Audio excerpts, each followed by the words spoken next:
terms of where that LNG is coming from, we were discussing earlier on the program this interesting dynamic that's emerged that China appears to be reselling some of its LNG to Europe. China, the economy there not going as strongly as perhaps expected given the COVID restrictions.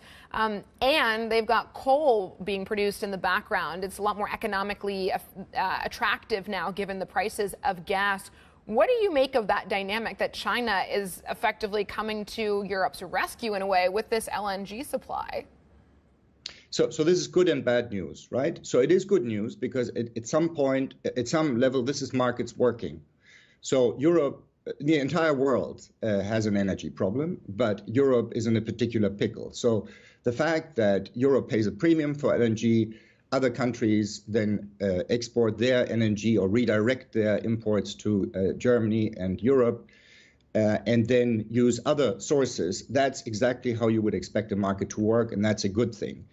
The bad part of it is, of course, that this will come at the expense of higher emissions through coal.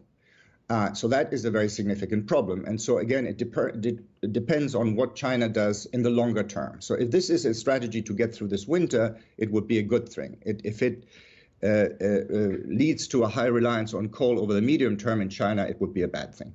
Jeromin, can I ask you about the lifespan of these windfall taxes? A number of countries now adopting them, France considering it. How long do you think these windfall taxes will be used? As long as the crisis is there, and we hope that this is not going to be beyond, say, the spring. But who knows?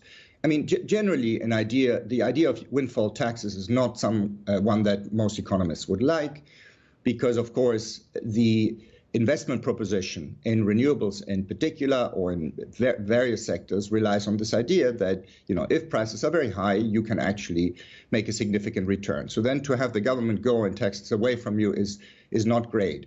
Now, we are in such an unusual situation that if this is ring-fenced and if this is temporary, I think it is justifiable, but it will be important to make that clear in public communication.